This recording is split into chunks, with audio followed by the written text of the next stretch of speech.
Hi, I'm Félix Gaschi. This video introduces our paper titled AlignFreeze, Navigating the Impact of Realignment on the Layers of Multilingual Models Across Diverse Languages. It is a joint work between the Ontario Tech University, the University of Toronto, and Bakos, a French company building multilingual software for healthcare professionals, hence its interest in research on cross-lingual transfer. Cross-lingual transfer with multilingual models like XLM-R and Multilingual BERT is the ability to fine-tune those models in one language for a given task and obtain high accuracy on other languages in that same task.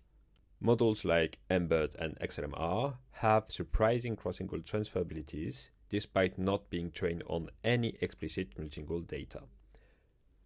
But this cross-lingual transfer has some limitations. It doesn't work well between distant languages, for example, or with low-resource ones. Realignment was proposed as a way to improve cross-lingual transfer by training multilingual language models on translation data before fine-tuning. But previous literature has shown that current realignment methods are not really reliable and can sometimes degrade cross-lingual performance. So we argue that while improving multilingual alignment of the inner representations of a multilingual model should improve its cross-lingual transfer abilities, current alignment methods might have some side effects that destroy some features learned during pre-training. To investigate this, we introduce AlignFreeze, a method that freezes half of the model during realignment to better understand on which layer realignment has a negative impact. To give some context, let's remind ourselves what realignment is. Realignment takes representations of translated words that are drawn from translated sentences. Then it trains a multilingual encoder that is producing those representations to minimize a contrastive loss, such that translation pairs have a higher similarity than random pairs of words.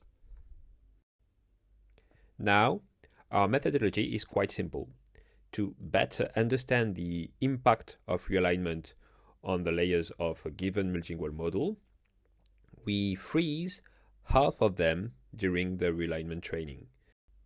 So with front freezing, we freeze the bottom half of the model, while with back freezing, we freeze the top half. In that way, we want to determine whether realignment negatively impacts lower layers or higher layers. This would hint at whether the model is unlearning lower level features that would relate to syntax or high level ones that would relate to meaning. Now let's look at the results.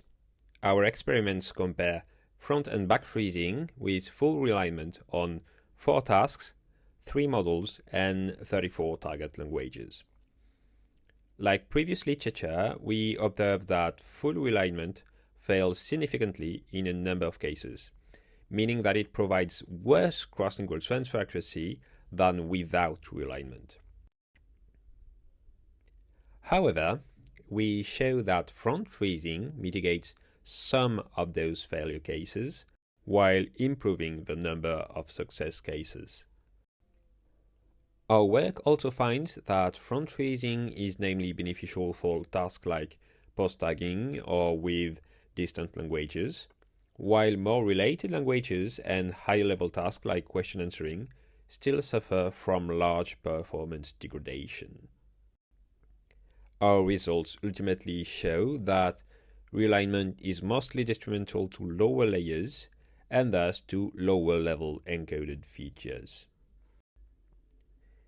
In conclusion, AlignFreeze with front freezing mitigates realignment failure and shows that realignment is particularly detrimental to lower-level features.